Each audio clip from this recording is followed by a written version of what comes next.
धेरै धेरै धन्यवाद छ महामन्त्रीजी। यो भव्य सभाका सभापति बागमती प्रदेश कमिटीका अध्यक्ष विक्रम बहादुर थापाज्यू, श्रद्धेय पूर्व अध्यक्षज्यूहरू, पार्टीका उपाध्यक्ष, महामन्त्री लगायत सबै नेता साथीहरू, हाम्रो निमन्त्रणालाई स्वीकारेर ऐक्यबद्धता व्यक्त गर्न आउनुभएका विभिन्न सङ्घ संस्थाका प्रमुख तथा प्रतिनिधि साथीहरू, हामीलाई हौसला र बल प्रदान गर्न उपस्थित सम्पूर्ण प्रिय आमा बुबा दिदीबहिनी तथा दाजुभाइहरू, पत्रकार साथीहरू, अन्य महानुभावहरू,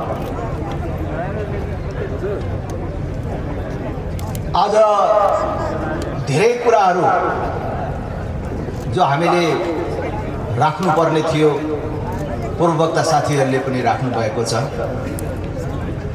मैले पनि केही राख्ने छु, तर हामीभन्दा बेसी हामीले के कुरा राख्न खोजिराखेका छौँ र हामी के कुराले छटपटाइराखेका छौँ त्यो तपाईँ स्वयं त्यही कुराले छटपटाइराख्नु भएको छ, त्यही कुरा बोकेर तपाईँ आउनु भएको छ।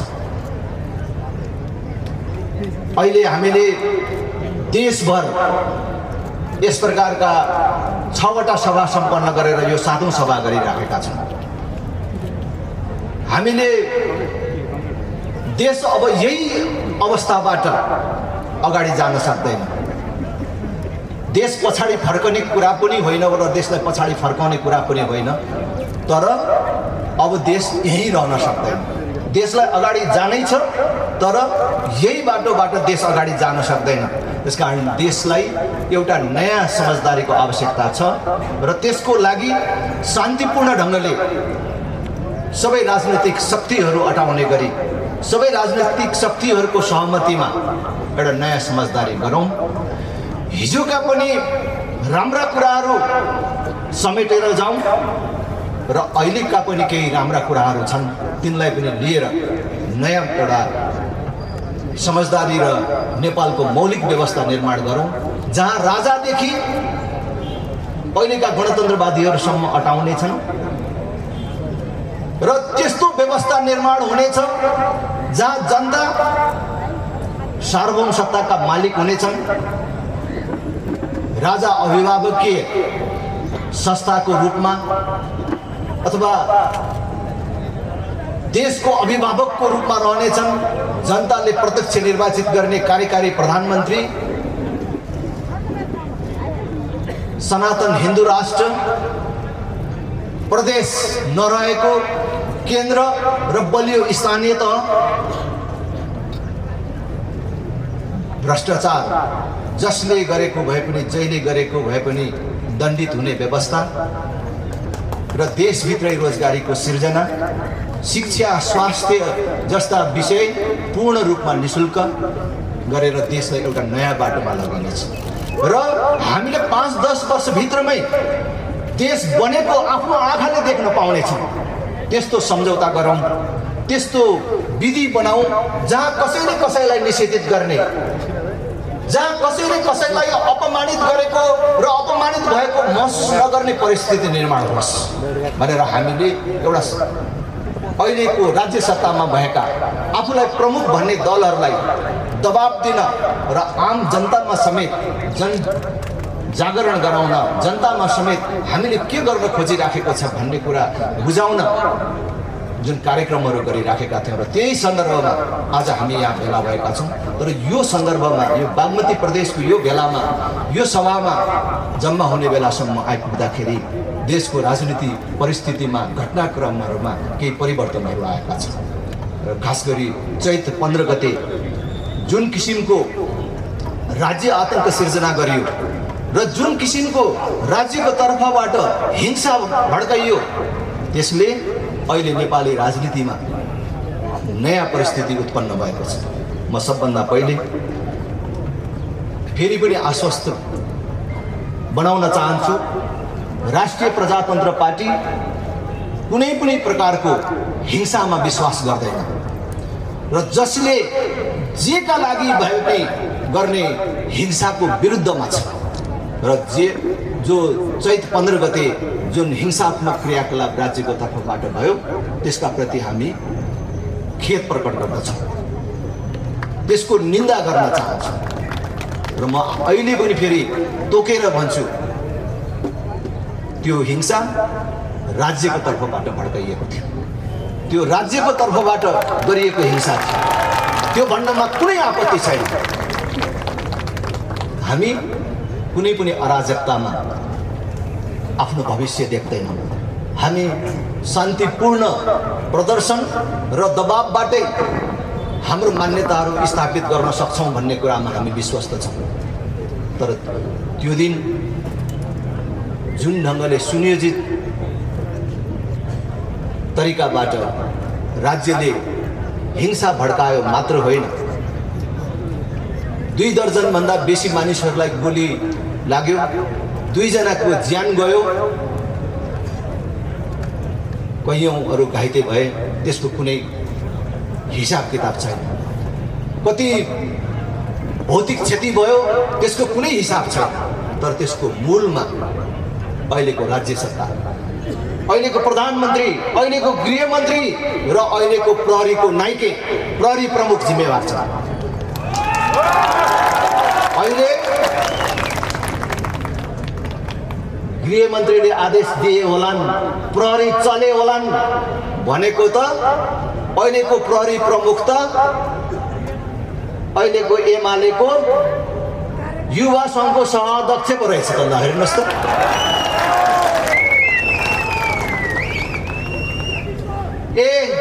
हामीले भेटेको खोकाहरू, अश्रु ग्यासका सेलका त्यो बोक्राहरू जहाँ एक्सपायरी डेट 2008 लेखेको छ, 2010 लेखेको छ, 2012 लेखेको छ, त्यो नक्कली हो। दुर्गा प्रसाईहरूले बोकेर ल्याएर हानेको अश्रु ग्यास हो त्यो। अनि त्यो प्रहरी प्रमुख एमालेको प्रतिनिधि भएर निर्लज्जतापूर्वक के भन्छ, हामीले हानेको अश्रु ग्यास कसरी डेट एक्सपायर भएको हुन्छ भनेर भन्छ। ल म भन्न चाहन्छु, प्रहरी भएर बस्नुपर्छ, कुनै राजनैतिक दलको भातृ सङ्गठन भएर बस्ने होइन।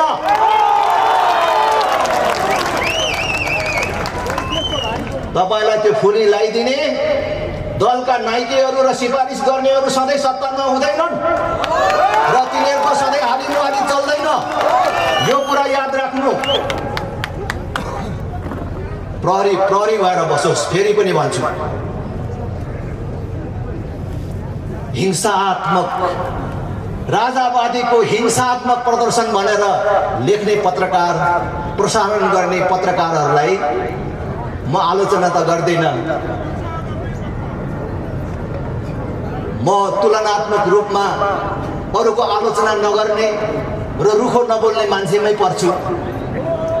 तर त्यो प्रदर्शनलाई हिंसात्मक भन्नको लागि, प्रदर्शनकारीहरू हिंसात्मक थिए भन्नको लागि यत्रो दिनसम्म एउटा पनि प्रदर्शनकारीहरूको पक्षबाट एउटा पिस्तोल किन पक्राउ परेन, एउटा लाठी किन पक्राउ परेन?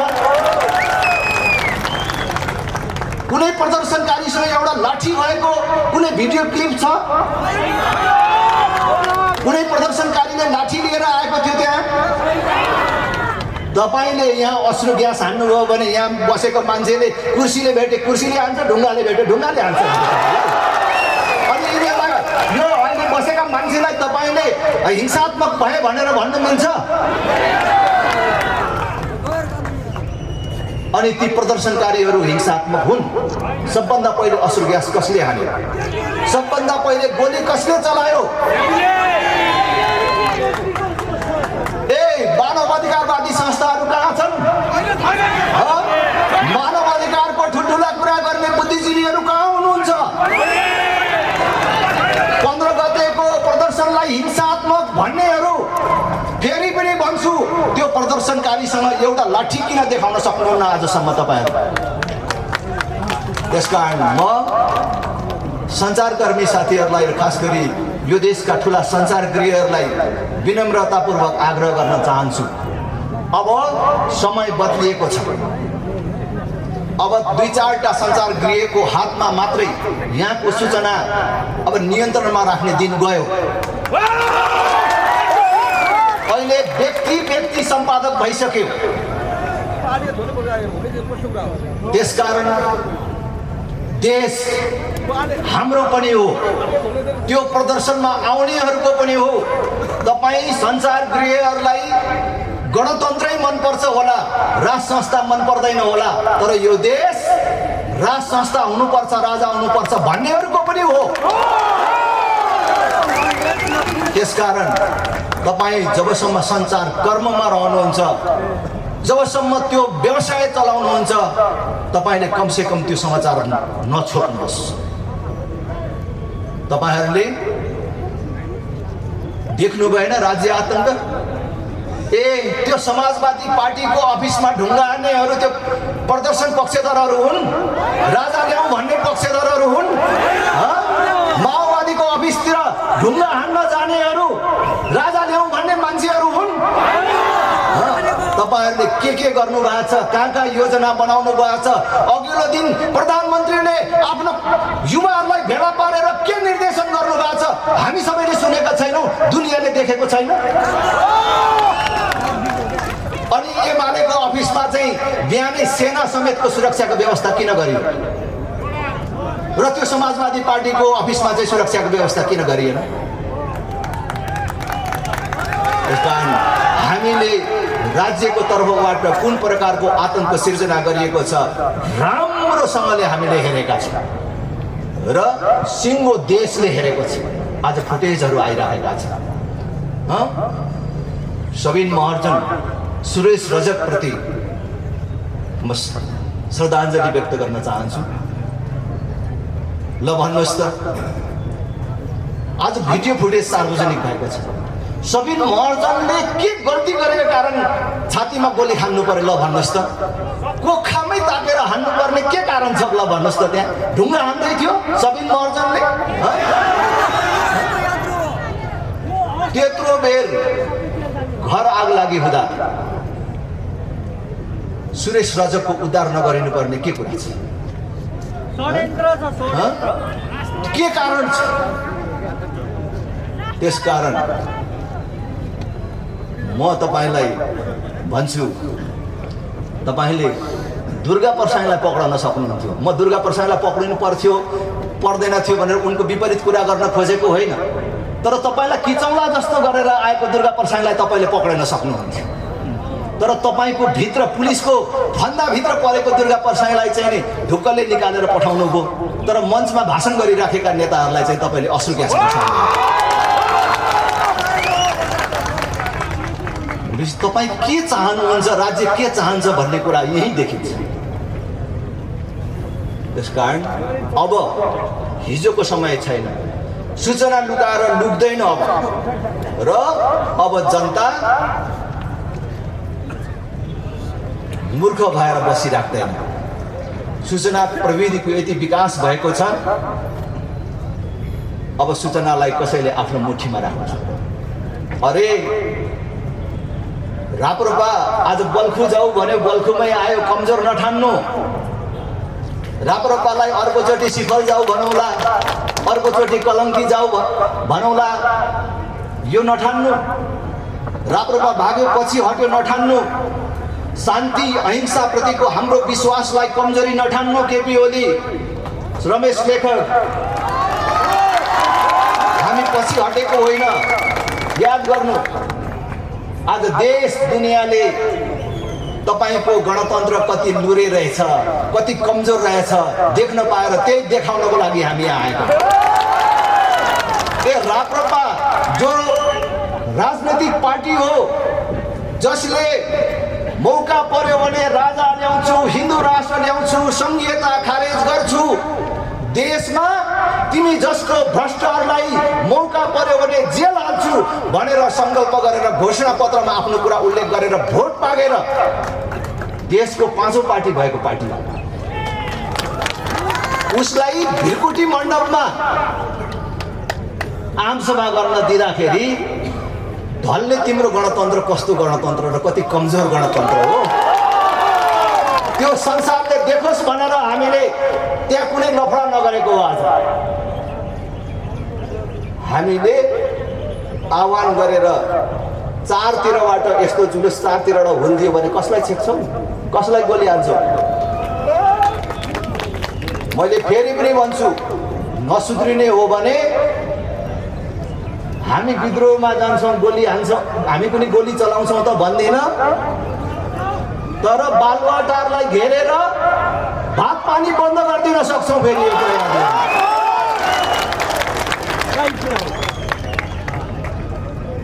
म भन्छु, त्यसैले चैत 15 गतेको घटनाको निष्पक्ष छानबिन हुनु पर्यो, न्यायिक आयोग गठन हुनु पर्यो। यो सरकारका कारिन्दाहरूको आयोग होइन। सर्वोच्चको पूर्व न्यायाधीश, नागरिक समाज र मानव अधिकारको क्षेत्रमा काम गर्ने मानिसहरूको, स्वतन्त्र र निष्पक्ष मानिसहरूको आयोग गठन होस् र छानबिन होस्। दोषीको हो त्यो सार्वजनिक होस् र दोषीलाई सजाय गरियोस् भन्ने म चाहन्छु। तपाईँ गणतन्त्रको कुरा गर्ने, लोकतन्त्रको कुरा गर्ने, तर तपाईँसँग फरक मत राखेकै कारण आज मानिसहरूलाई तपाईँले प्रहरी हिरासतमा जुन अपमानजनक ढङ्गले राख्नु भएको छ नि, त्यसलाई हामीले ईदको रूपमा लिएका छौँ। रमेश लेखकजी, केपी ओलीजी, यसलाई हामीले ईदको रूपमा लिएका छौँ। हाम्रो चुनाव जितेको जनताको प्रतिनिधिलाई तपाईले त्यो खोरमा जसरी अपमानित ढङ्गले राख्नु भएको छ, हाम्रो पार्टीको अध्यक्षलाई, उपाध्यक्षलाई जसरी तपाईले त्यो खोरमा अपमानित ढङ्गले राख्नु भएको छ, हतकडी लगाएर दुनियाँलाई देखिस् भनेर हिँडाउनु भएको छ, त्यसले हामी होचिएका छैनौँ, त्यसलाई ईदको रूपमा लिएका छौँ। ईदको रूपमा लिएका छौँ। राजा चाहिन्छ भन्नेहरूका कारण, राजा चाहिन्छ भनेका कारण तपाईले मानिसहरूलाई थुन्ने हो भने हामी लाखौं मानिसहरू थुनिन तयार छौँ। जेल खाली गर्नुहोस् हाम्रा लागि, तर यो सँगसँगै याद राख्नुहोस्, तपाईहरूले देशमा प्रजातन्त्र, लोकतन्त्र, गणतन्त्रको नाममा जुन प्रकारको लुटतन्त्र मचाएर राख्नु भएको छ, त्यसलाई हामीले राम्रोसँगले हेरेका छौँ। तपाईहरू आफू बस्ने जेल पनि राम्रो बनाएर राख्नुहोस्। आउँछ त्यो दिन, आउँछ आउँछ आउँछ आउँछ। मैले भन्छु, तपाईहरूले राजा हटाएको भोलिपल्ट नारायण हिटीमा तपाईहरूले व्यापार गर्न खोज्नु भएको कुरा नेपाली जनताले बिर्सेको छ। म्याद हुँदा हुँदै गोकर्ण रिसोर्ट नवीकरण गरेर तपाईहरूले पैसा खानु भएको कुरा मान्छेले बिर्सेको छ। दुर्गा परसाईले कम्बोडियामा पैसा गएको छ भनेर त्यसै भनेको हो, यो कुरा जनतालाई थाहा नभएको कुरा हो। तपाईले कमिसन खानको लागि आकाशमा उडाउन नमिल्ने जहाज अहिले पनि किनेर 6-6वटा जहाज थन्काइराख्नु भएको छ र नेपाली जनतालाई ऋण बोकाउनु भएको छ, यो नेपाली जनताले बिर्सेको छ। तपाईले अरबौं ऋण बोकाएर एयरपोर्टहरू बनाउनु भएको छ, जहाज बसाउन मिल्दैन, अहिले पनि जहाज बस्दैन। नेपाली जनताले बिर्सेको छैन। तपाईले एक दिन यसको दण्ड बिहोर्नै पर्छ र हामी जिउँदो हुँदैखेरि तपाईहरूलाई त्यसको सजायको भागी बनाएर छाड्छौँ। अहिले मन्त्री भएर,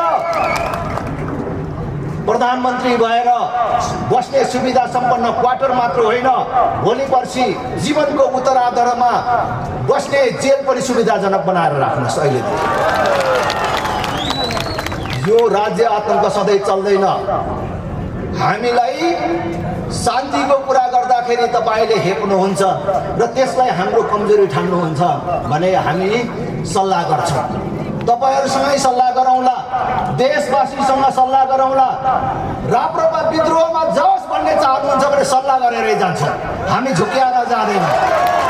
तपाईले 52 साल फागुन 1 गते माओवादीहरूले 40 बुँदे माग लिएर आउँदाखेरि यतिको मान्छे देख्नु भएको थियो।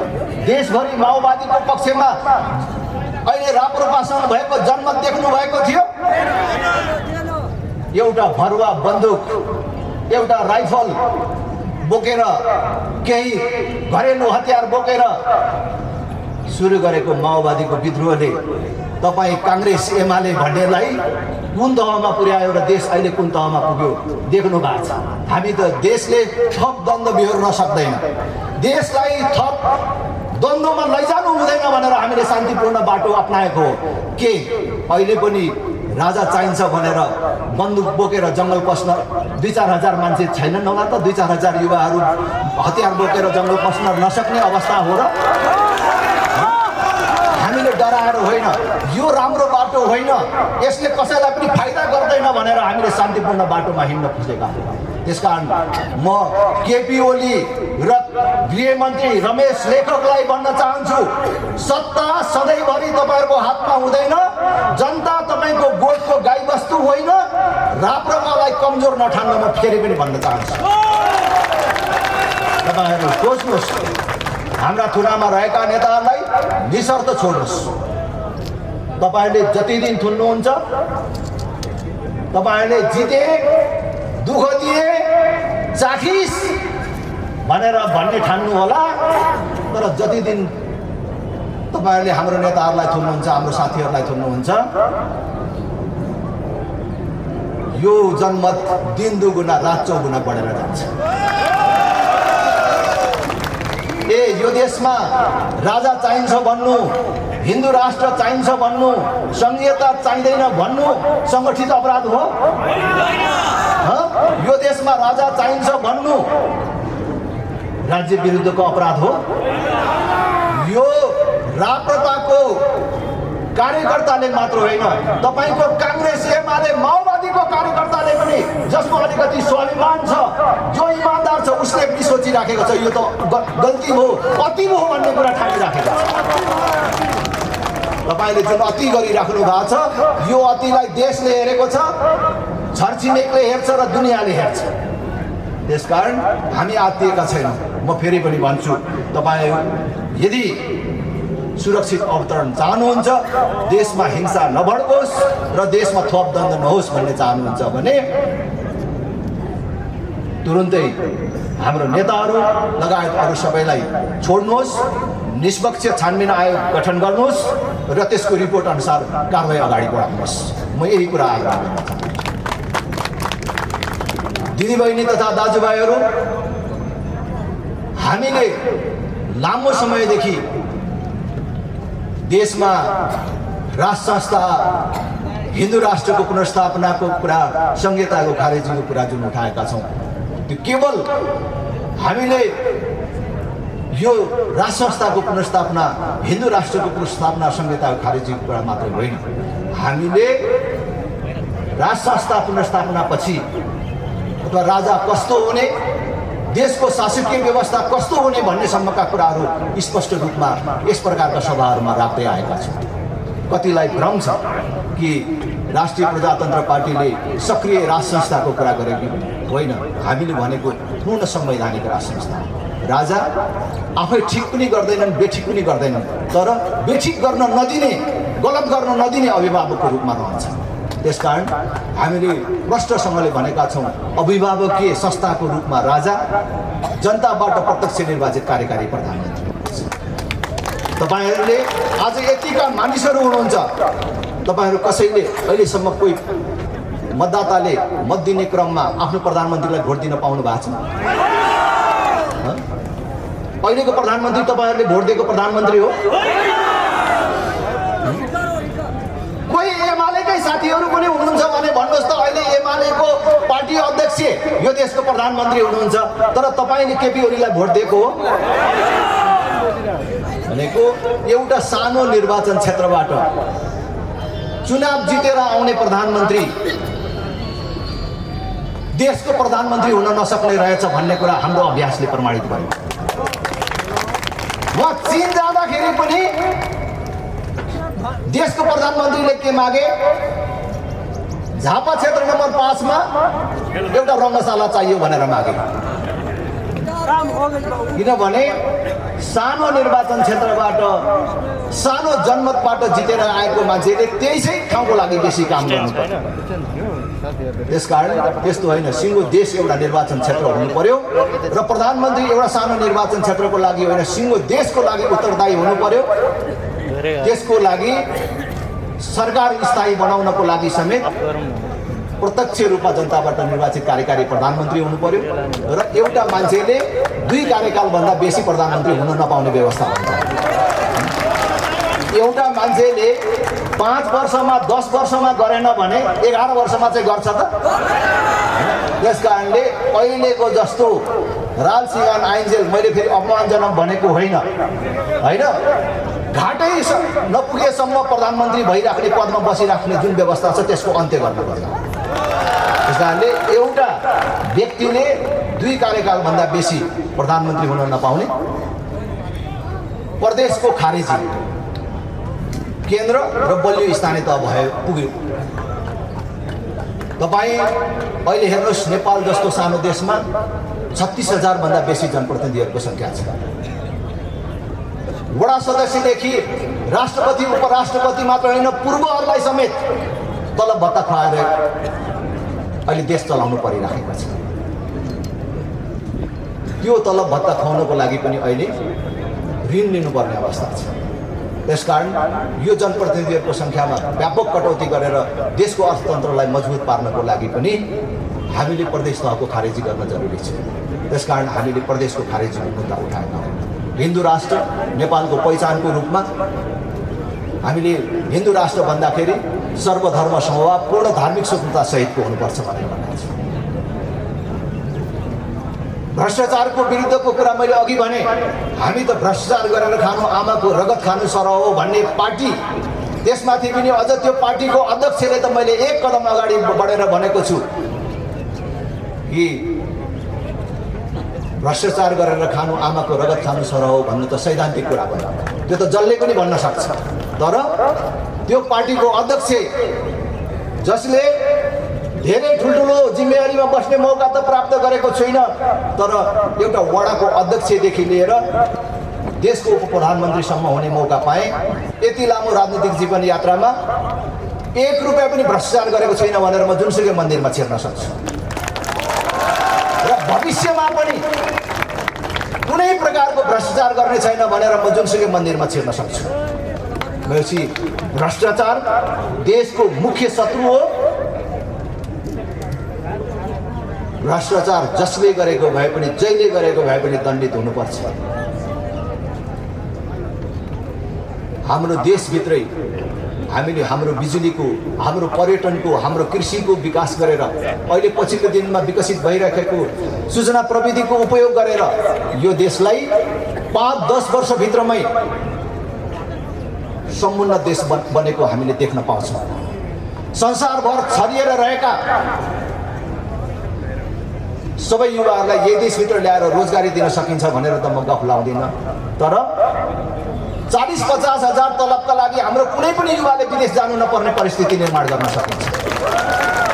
तर त्यसको लागि देशमा एउटै मात्रै बाधक हो, अहिलेको राजनैतिक नेतृत्व र उसले ल्याएको अहिलेको व्यवस्था।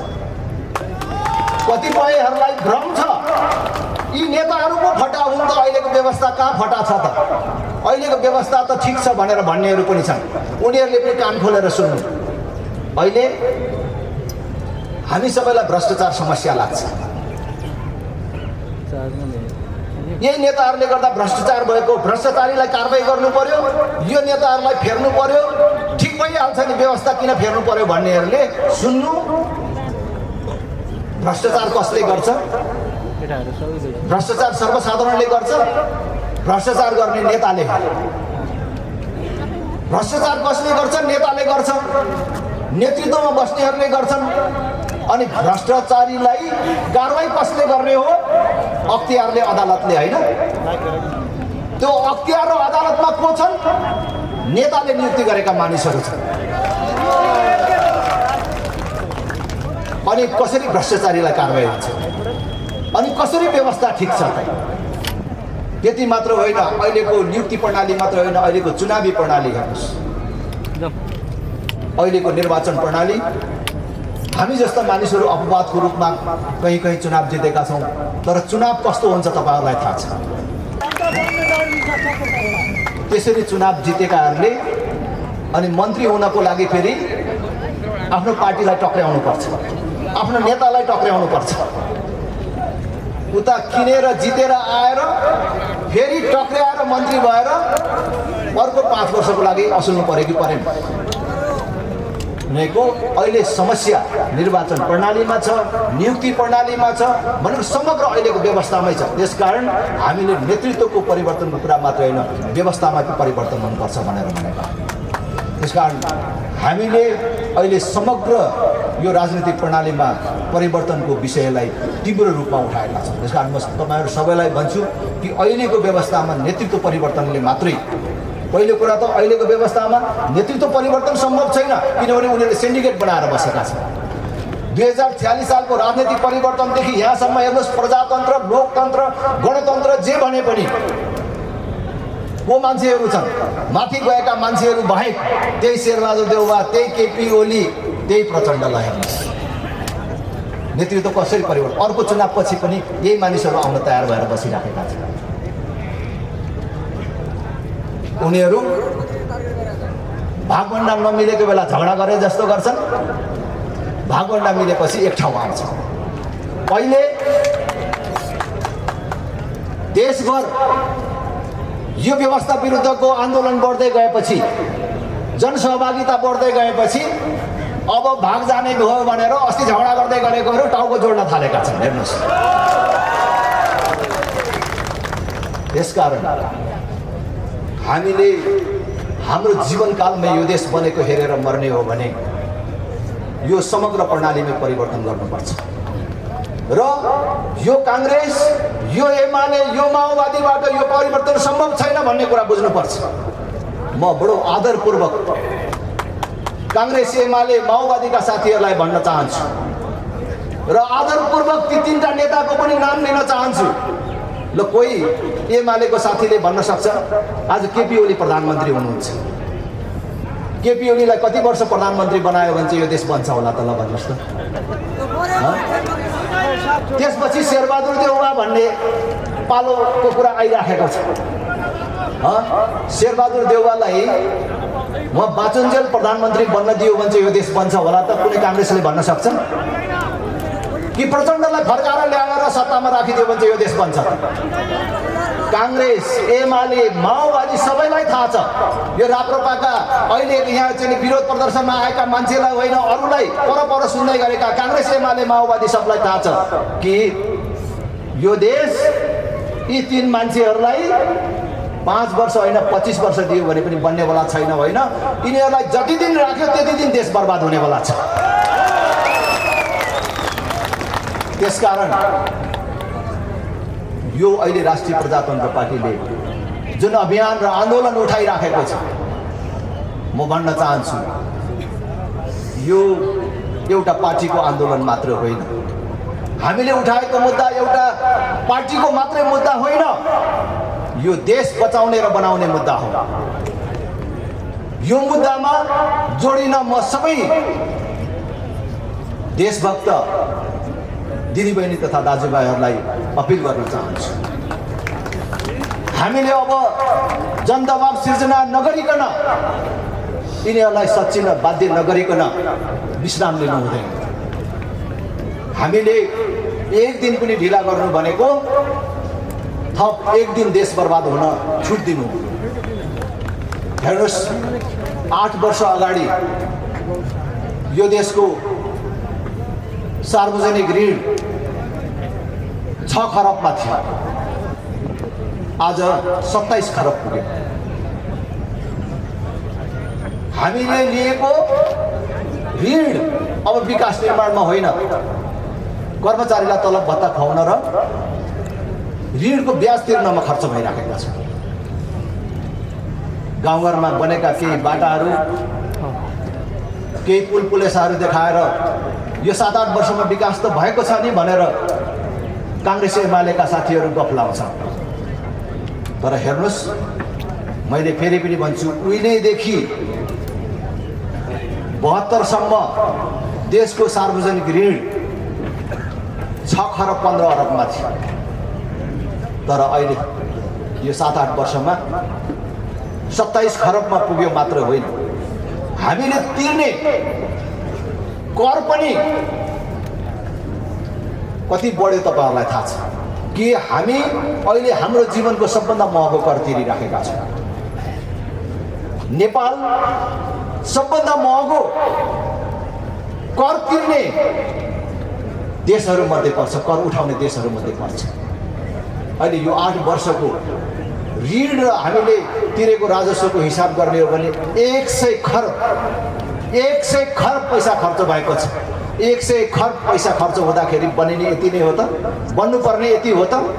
त्यसकारण मैले त अस्ति संसदमा पनि कांग्रेस एमालेका साथीहरूलाई भने कि नेपाली जनताले हिसाब राखिराखेका छ कि तपाईले उठाएको पैसा, लिएको ऋणबाट कति बाटो बन्यो, कति विकासका कामहरू भए, तपाईको पेटमा कति गयो, त्यसको हिसाब अब खोजी हुन्छ भनेर मैले कारणले देश अर्थतन्त्रको हिसाबले पनि अहिले अत्यन्तै कमजोर अवस्थामा छ। अन्तर्राष्ट्रिय मान सम्मानका दृष्टिकोणले पनि देश अत्यन्त कमजोर अवस्थामा छ। अहिले समाजको कुनै क्षेत्र सन्तुष्ट छैन। हिजो यिनीहरूको आन्दोलनमा अग्रिम मोर्चामा रहेर मद्दत गर्ने शिक्षकहरू अहिले आन्दोलनमा छन्। हेर्नुहोस् त, आफूलाई मन लागेको विषय संसदबाट पास गराउँदाखेरि ढिलो हुन्छ भनेर अध्यादेशको बाटोबाट कानुन बनाउने, तर शिक्षकहरूको शिक्षा ऐन पास गराउन न संसदमा छिटो ल्याउँछ न अध्यादेश ल्याउँछ। अहिले शिक्षकहरू सडकमा बसिराखेका छन्। अब शिक्षकहरू कुनै दलीय बन्धन तोड्न मान्दैनन्।